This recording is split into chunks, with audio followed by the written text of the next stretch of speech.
Great to see you all this morning. Thanks for being here as we join together for this time of Bible study. We're studying in the book of Galatians in this class, Galatians.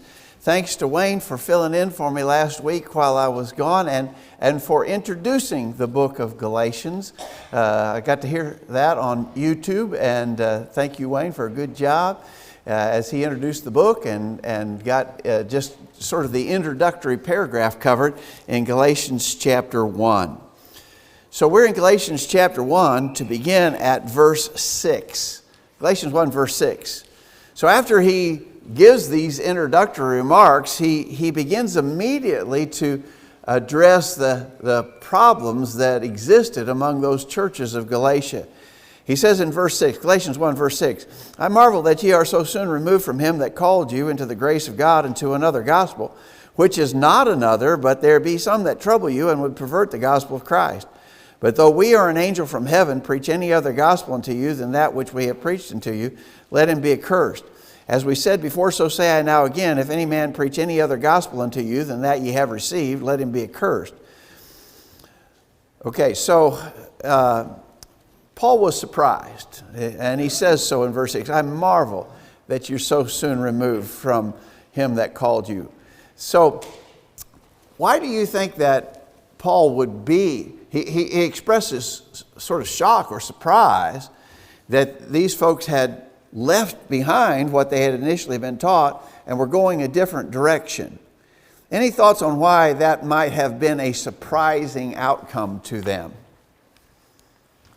Isn't it always surprising to us how quickly things change and people drift away or some new idea that they come up with? Even though we know, it happens all the time, yet it's still, it's always, it might have been surprised all the time. I think that's a good point, Matt. It's always kind of shocking. You hear something, you go, what? They did what? They said what? And so, in a sense, it's always surprising when people take some off-the-wall position. So I think you're right about that. I would also add that he may have been additionally surprised because when he was in those regions preaching, we know Paul had spent specific time in the region of Galatia, as Wayne pointed out in the introduction last week.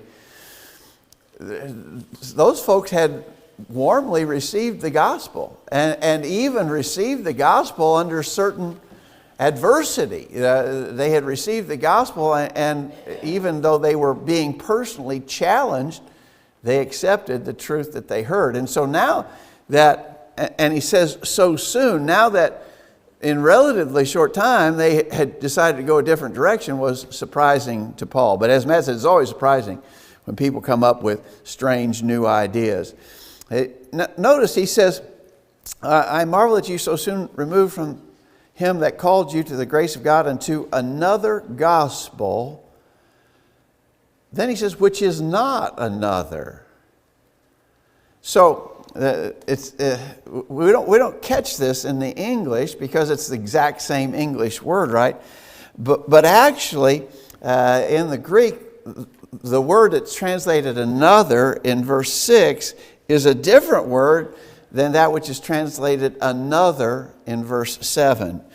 The first word is heteros, verse 6, and that is different. So another different gospel. He says, I marvel that you are so soon removed from him that called you unto a different gospel, which is not another. Verse 7. The word another in verse 7 is allos, and that means literally not real or not alternate. So here's the idea. He says, I'm surprised that you have gone to a different gospel, which is not a viable alternative to the one that you already heard. So his point is, so you don't have a choice here. He's basically, well, you've left what you initially heard, but you went to a different choice, and everybody has their choice. You can choose this one, you can choose that one, you can choose another one. He's saying, you have left what you heard and gone in a different direction. You have accepted a different teaching, which is not a real viable alternative. That's his point. He's not saying, if it was okay, if you can just believe whatever you want, then well, okay. Yeah, you chose to not believe this anymore and believe something different, but everything is okay because it's a reasonable thing to believe the other thing. He's saying it's not another, it's not an alternative, it's not a reasonable thing to do. So you get the idea that, and I think you pick up on the tone here pretty quick, he's condemning them for what they have chosen to do. He is not pleased. He is not commending them in any degree whatsoever. He says, there be some that trouble you and would pervert the gospel of Christ. Perverting the gospel of Christ, that has happened historically. Obviously here, these words penned in the first century. These words penned during the lifetime of the inspired apostles and prophets. They were still inspired men teaching and preaching the Word of God. But even in that context, there were people who would come along and try to pervert the gospel. Now, if that was so in those times, I don't think that we should at all be surprised to know that there are people who would pervert the gospel in our time. It just happens. It's always happened. These words are nearly 2,000 years old. It was a problem then. It's still a problem today. And that being the case, it certainly suggests to us the need to be on guard, the need to be aware, perceptive, the need to be not gullible and just believe anything you're told, because there have always been those who pervert the gospel. And if that's a reality, if that's a potential danger, then you got to keep your eyes open and be on the lookout. Tom? Here, just a short period there after, he's going to come through and make some emphasis and some scenarios. Like if an angel comes preaching something, even if I come preaching something else, it's sort of a really nail in the coffin to anybody that tries to claim future revelation or that I've received a new revelation. Because here's Paul, if we go back to the book of Corinthians where he said, that which I received from the Lord I delivered unto you, showing that, the things that he received from Christ, he passed on to the Christians there. He's not changing. He says, if I come preaching something different, you should, question really what am I saying? Because here I didn't hold to what I came and talked to you the first time. And that's sort of where we are. It's sort of a benchmark to judge other teachers about it. If we've got somebody that comes in before us and start, preaching the gospel, and then 5 or 10 years later they come back and they say, well, I was really wrong on that. It's really this. And it's basically in contrast or totally opposite of what was really being taught or what's in the Word. We should really be aware of that and be really concerned. Okay, I think you're right. Notice a perverted gospel is a troubling thing. There be some that trouble you and would pervert the gospel of Christ. There's trouble. When people teach false doctrine, it troubles. It actually should trouble us, but probably not in the way that Paul is mentioning here. So these false teachers, and he hasn't identified what the issue is yet, and I think Wayne's talked about this last week. What's going to become the big issue is the Judaizing teachers trying to urge the necessity of Gentiles to observe portions of the law of Moses, especially circumcision. That's going to be the thing that he's going to address in detail in the book, and he hasn't really identified that here yet.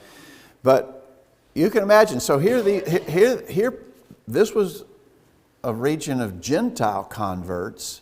These churches of Galatia were comprised of Gentile converts, and you can imagine it'd be a very troubling thing if somebody came along and said, you're not right. You were baptized, okay, but you're still not right with God because you've got to keep these elements of the law of Moses.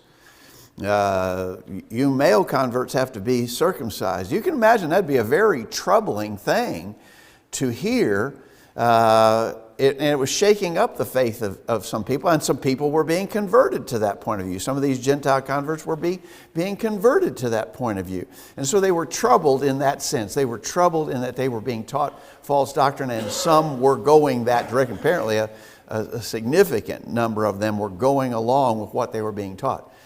Now, there's another sense in which false doctrine should trouble us.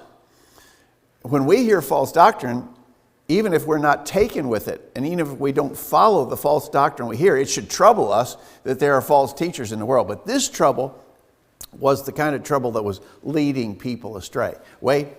Yeah, so I think it's interesting that God in His wisdom knew that this was going to be a problem. This is only, 10 to 20 years after Christianity really even started. It's already starting to poke its head out. Can you imagine, we're now, 2,000 years? Or 2000, 10, almost 2,000, somewhere around 2,000 years after Christianity has begun. All the doctrines that have come up since this, they're just dealing with a few. And we're dealing with all this. So what that means is we've got to be more diligent to study our scriptures, to want to know exactly what the Bible is telling us, and put a lot of effort into trying to figure this thing out. They didn't have to do as hard work. I mean, obviously they had a lot of persecution and stuff, but there hadn't been a lot of doctrines that had come apart from the As you say, there's been just an accumulation of false doctrines over the 2,000-year period that the gospel's been preached.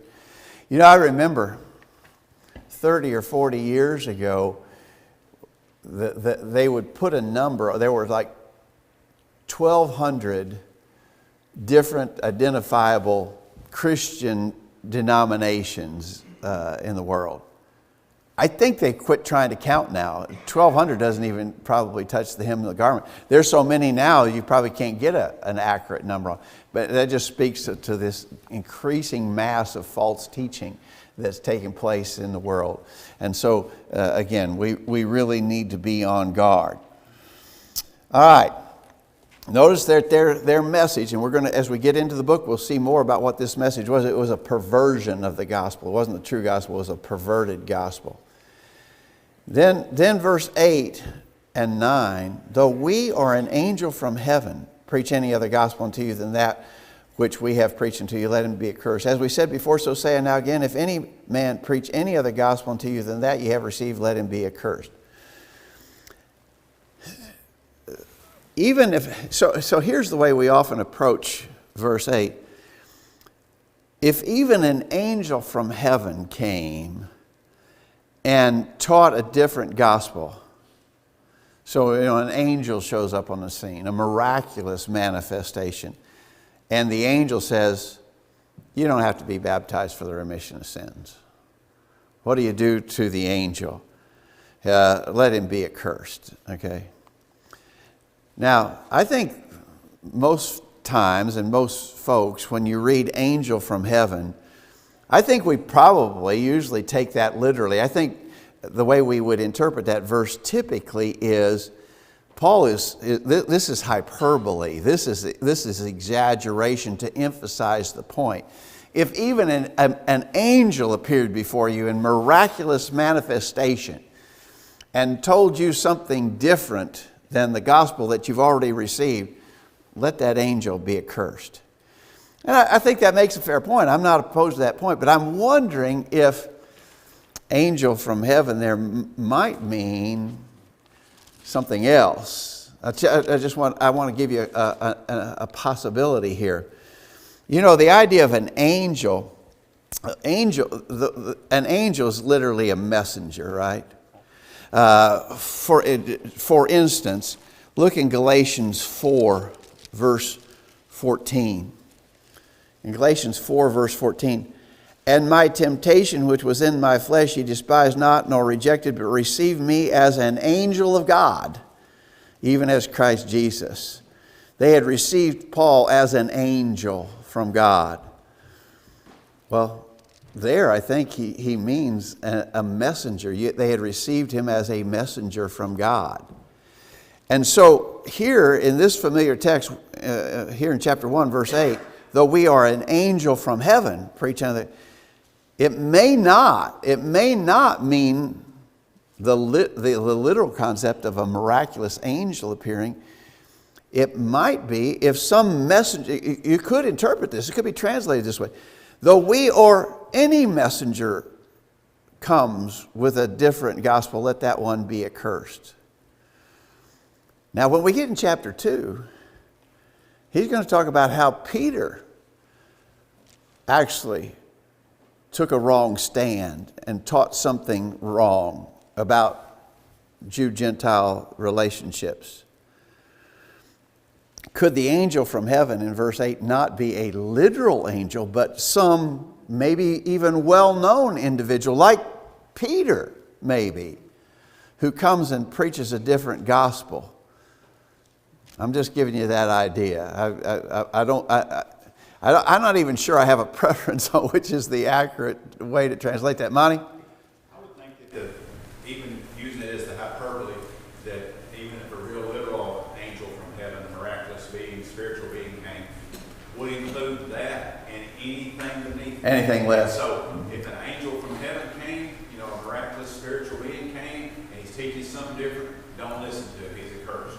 If it's anybody, if Paul came, he includes this up. If I tell you it's something different, and we put Paul on a pretty high pedestal, and if I came and did it, that may be accursed. And that would even filter on down to us. I don't think any of us put ourselves nowhere near the pedestal we would put Paul or any of the apostles on. But anybody, from a heavenly spiritual being all the way down to nothing, if they teach in a different message, let them be accursed. That's the way I see that. It is using the hyperbole to include any false teaching. Okay. Yes.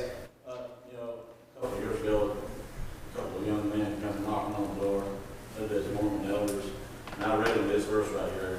One of them said, I've never seen that.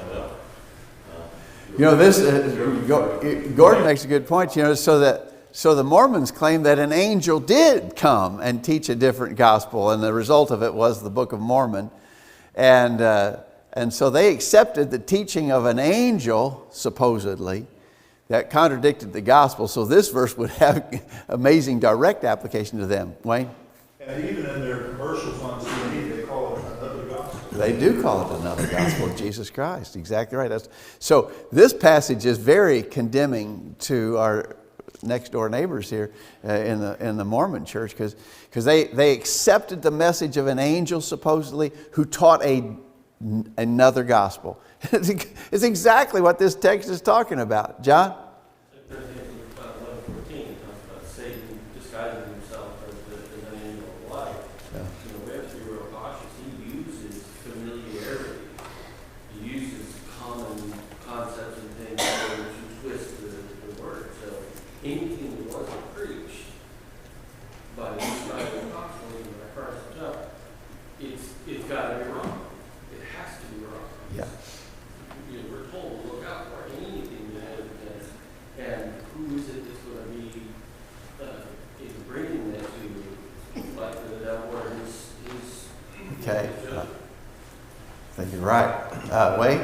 Yeah, and I think I was looking in the Spanish version too, it says an angel, and the other version says angel. But I think what you got to look at too here is the modifier is from heaven.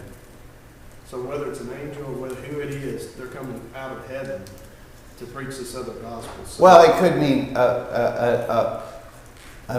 yeah, I understand what you're saying, but it could be a messenger who claims to be from heaven, who claims his message is from heaven. Yeah. So, I have typically taken it in the literal sense of a real miraculous angel. But here's the thing to consider.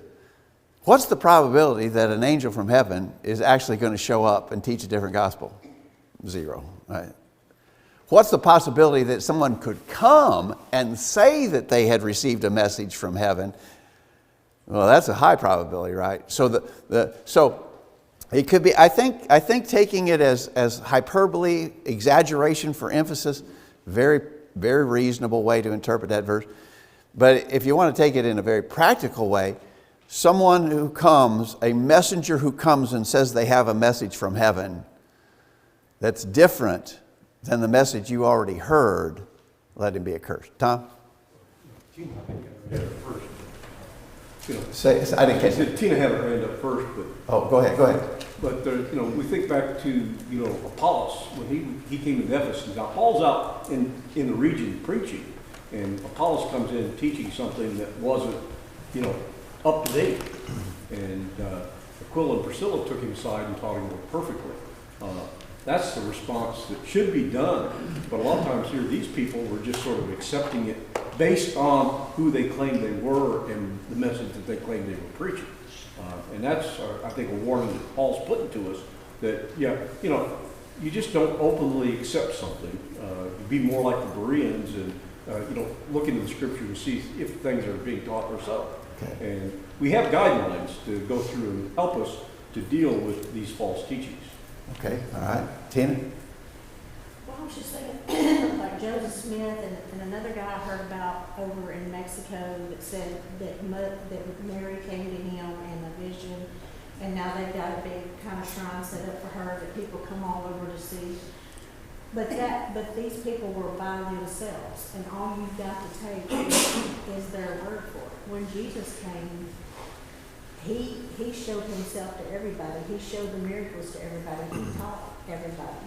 So he had that to back it up. But these other men, all they could do is say, "Well, I saw this vision." They can claim. They have claims, but no proof. Yeah, I think you're right.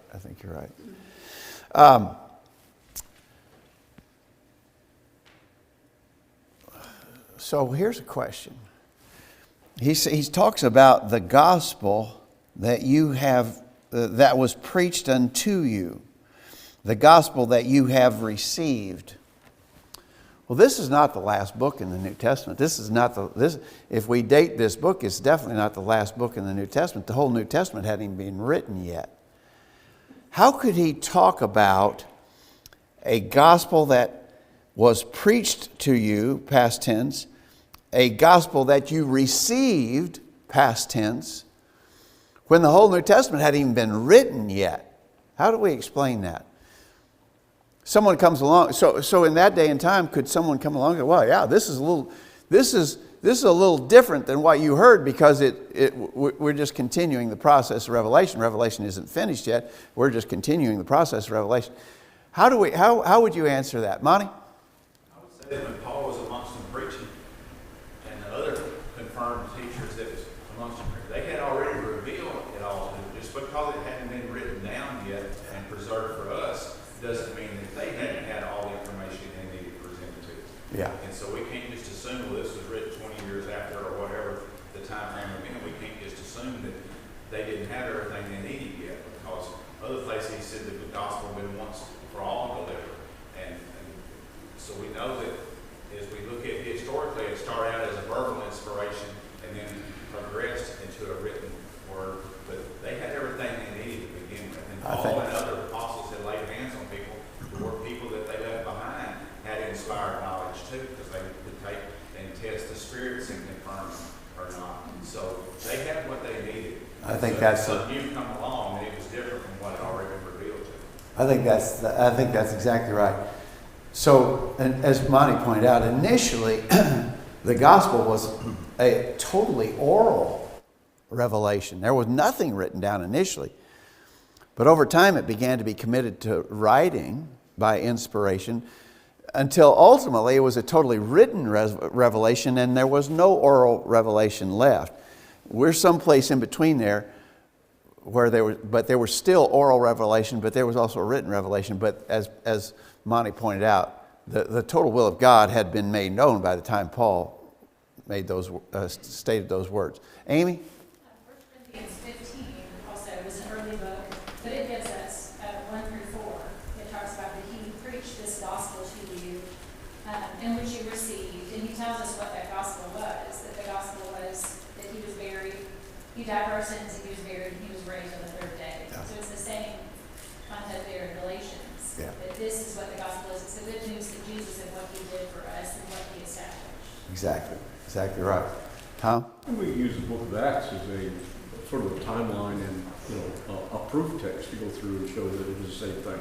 The things that the people on the day of Pentecost were told to do. It was the same thing that the people up in Samaria was told to do, the same thing that the Ethiopian eunuch was told to do, the same thing that Paul was told to do, the same thing that the Philippian jailer was told to do. You know, we go through all these issues, all different time frames that came in, different people preaching at different times, but the message was always the same. And never contradictory. Never contradictory. I think you're exactly right. And that would go to this idea of another gospel. What they were hearing was contradictory to what they had heard. And that should have stood out to them. This is not right. This is contradicting what you have already heard. And God wouldn't do that. God in His great wisdom and perfection would never give contradictory revelations to different people.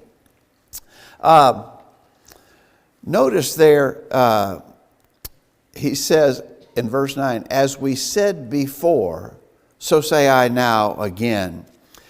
The said before, that expression in English, as I said before, it's not just that Paul had said these same things before, but it actually conveys the idea of as I predicted, as I previously predicted to you. And so this is not an unforeseen reality. This is not something, oh wow, I never expected that would happen, that someone would come along and teach a different gospel. That's not what Paul is saying is that he had actually predicted to them to be on the lookout for this. As I said before, or as I predicted before, some will come along and teach another gospel different than what you have received. And if that is the case, let that person be accursed. Right? Okay. So if Paul in his lifetime knew it would or could happen, we should know it could happen. Monty? In the context of what we're looking at here, where he's talking about he's amazed that they're turning away so soon, you get the idea here as he said this, as I said before, I'm saying again, I told you when I was there before and you received the gospel that this kind of thing would happen to be ready, and if somebody preached a different thing, they should be accursed. And now I'm having to tell you again because you fell away into this business, this is what you should have done. So I told you about this before, I warned you that they were coming, and you didn't heed the warning. Yeah. I think it would be in the context of what he's talking about. I think you're right. And he says there, if any man preach any other gospel, verse 9, as I said before, so say I now again, if any man preach any of the gospel. And I think literally that could be translated there, if as is the case, any other man comes and preaches a different gospel, let him be accursed. And so it was reality. It was according to a prediction that some had come and perverted the gospel. All right. Any other thoughts here, Tom? We look at the Jewish leaders. They in Judaism they had the law presented to them, but the history of the Jews goes back and shows that they kept adding to or circumventing the law that God had given them from the beginning. So it's been sort of a precept that goes back as far as we have recorded time of God, that people have been doing something other than what the message that they were getting. Adam and Eve, they had a message delivered to them. Satan came through and presented it in a little different way, and they believed something that wasn't true and fell away. And we see that with the Jewish people, all through time. They did the same thing. Yeah, okay, I think you're right. So, as you say, when Jesus was here, the Jews attacked him very often, not because he violated the law of Moses. He didn't. They attacked him because he violated their traditions that they were trying to bind as law. I think you're right. Tina? John says the same thing in 2 John 10. If anyone comes to you and does not bring this doctrine, do not receive him into your house nor greet him, for he who greets him shares in his evil deeds. Yeah, 2 John 9, really good. Same message. And again, all these warnings indicate it sure is a danger. It's a definite danger to be aware of. Verse 10, here in Galatians 1, verse 10, for do I now persuade men or God, or do I seek to please men? For if I yet pleased men, I should not be the servant of Christ. So Paul says about himself, but I think we all should have this same outlook. When you boil it all down, who are we trying to please here? We're trying to please ourselves? We're trying to please other men? Any select group of other men? Other men in general? Who are we trying? Paul says, if I yet please men, I should not be the servant of Christ. So basically what he's saying is, I don't care how this all sounds or how it falls out. I'm only interested in pleasing God. And that needs to be our outlook. Now, here's a question to you. Should we be completely unconcerned with pleasing men? Well, I think in the sense of this context, we should be unconcerned with pleasing men. The context of this has to do with either preaching the true gospel of Jesus Christ or preaching a perverted gospel. If it takes a perverted gospel to please men, I'm not interested in pleasing men. We need to please God. That's what Paul is saying here. Now, it's a whole different consideration. So here we come together on the Lord's Day, and we have someone visiting, and we're just mean, nasty, and obnoxious to them, to the point that they don't ever care to come back. I'm never going back to that place. That's a terrible.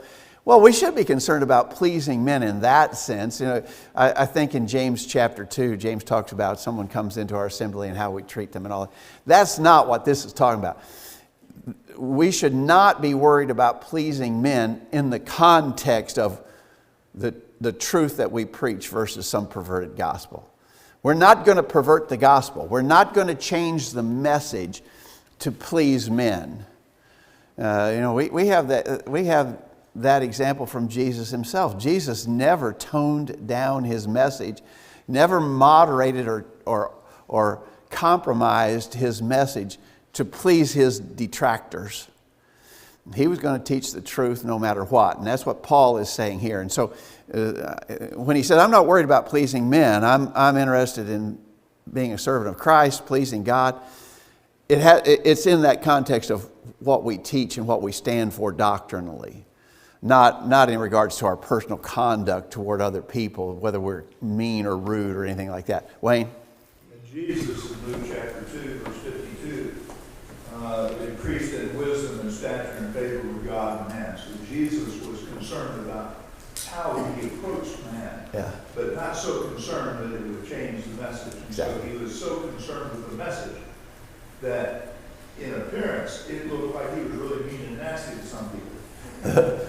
Hypocrites. Yeah, the ones that he was condemning, right. they probably didn't take that too kindly. Right. But it was... The general tone of Jesus was seeking favor of men, but not at the expense of the gospel. Exactly right. And that's the way we've got to be. Wayne? Oh, wait. 2 Timothy 3 says, indeed, all who desire to live godly in Christ Jesus will be persecuted.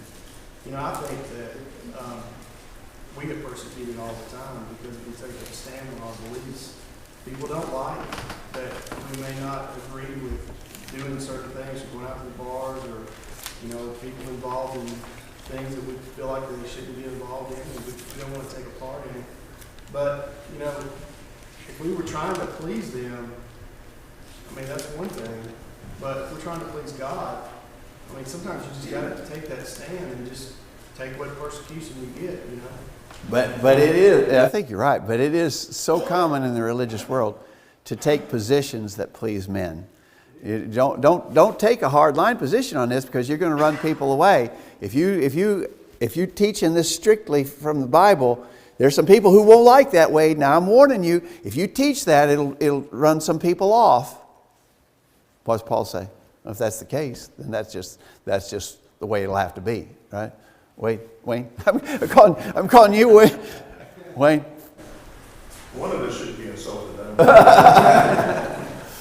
Before getting out of this particular set of verses, I just wanted to look at the word curse. The word curse is a unique word, and it has the original meaning is to be totally separated from God without the possibility of redemption. And so that's significant. Yeah. So somebody who says, well, he just believes a little bit differently than I do, or he just teaches things a little bit differently than I do. He is totally separated from God without the possibility of redemption. And that speaks to the accountability that all teachers have. Be careful what you teach, make sure it's accurate, or you stand this accursedness that he mentions. I think that's right. Anybody else? Any other thoughts here? All right. We're just going to run out of time here pretty quickly. But in the next verses, Paul's going to assert where his gospel came from. The gospel that he preached, it didn't come from men, it came from God. And so Paul's going to... Now, and Wayne pointed this out as he was introducing the book last week. Paul's under the gun here. There's some people who, he even has to defend his apostleship. And he starts out, chapter 1, verse 1, Paul, an apostle, not of men, neither by men, but of Jesus Christ and God the Father. So Paul's position here requires him to defend himself against those who were his detractors, his enemies, his accusers. That wasn't the case. We've just been recently studying on Wednesday night. We've been studying what we call the prison epistles, and some of those churches, like Philippi, Paul was known and loved in Philippi, and he didn't have to defend his apostleship in Philippi. But here he feels the need to defend his apostleship and to defend that the truth he's preaching didn't originate with himself or any other men, but came from God. And so he's going to enter into a section here in which he does that. Let's start this, and we won't by any means get done, but let's start. Verse 11, he says, I certify you, brethren, that the gospel which was preached of me is not after man, for I neither received it of man, neither was I taught it, but by the revelation of Jesus Christ. So I think it's kind of interesting. The gospel which was preached of me is not after me. So he changes verb tense there. So the gospel that was preached is a permanent thing, and it's not changeable. And of course the scriptures say that. The word of God is living and powerful, sharper than any two-edged sword. So this gospel is not of men. And he's going back again to what he has always been teaching there. He hasn't altered his message. It's not changeable. Again, notice that these words certainly set the tone of sort of a defense on Paul's part, because the Judaizing teachers who were Paul's main enemies, they were always after him and doing the best that they could to destroy his influence. And it would even be some of those who eventually would cause him to be arrested in Jerusalem, ultimately transported to Rome to stand trial before Caesar and so forth. So he's got some real enemies, and so he feels a strong, and those enemies had been working among these churches of Galatia, and so he feels a strong need to defend himself. Verse 13. For ye have heard of my conversation in time past in the Jews' religion, how that beyond measure I persecuted the church of God and wasted it, and profited in the Jews' religion above many my equals in mine own nation, being more exceedingly zealous of the traditions of my fathers. Paul's former life was a well-known thing. He says, you have heard. So they would have known. Always remember, we point this out all the time. I don't even think we have to probably anymore, but the word conversation there in the King James Version. Ye have heard of my conversation in time past. All newer translations are going to say something like my manner of life, my way of life. Ye have heard of my manner of life in the time past in the Jews' religion. So why would he bring that up? Why would he bring up what he used to believe and teach? Monty? Because he's contrasting that. He's telling y'all falling away with another gospel. He's going to go on to expound that it's related to the Judaizing teachers. It's bringing the law of Moses in. And so he's saying, I used to be one of these people. I was a devout Jew. I was an extremely zealous Jew. Wasn't anybody more zealous for the law of Moses than I was, but I've given all that up to be a Christian. And so he's contrasted that old law with what he's got now, and what he gave up and continued to be given up in order to be a servant of Christ. And he's saying, you're not any better than me, you're not any different. You should be doing the same things and letting all this business go. Okay. And I think you're right. And he's making the point. I'm not teaching what was taught to me by men, because if I was teaching what was taught to me by men, I'd be teaching you to practice the Jews' religion. That was my upbringing. That was my training. That's what I knew. And if I was teaching you what I had been taught by men, I'd be teaching you to practice the Jews' religion as best you could. So he says, you know this is where I came from. You know that this was my manner of life. Beyond measure, I persecuted the church of God. Beyond measure. There really wasn't anybody comparable to Saul of Tarsus in regards to persecution. I think it's reasonable to say that he was the principal ringleader among those who were persecuting Christians, the most avid persecutor of the church. And when he says, I persecuted the church of God and wasted it, maybe some newer translations try to say some things like how I tried to totally ruin the church of God, and profited in the Jews' religion. What do you think? And we're just out of time. Maybe we'll leave this question for next week. How did Paul profit? What was the kind of profit that he received as he engaged in persecuting Christians and trying to lay to waste the church of God? We'll pick that up next week. What are we, Tom? Do I? I was going to comment on that, but I'll... Okay, yeah, hang on to that. We'll pick it up next week.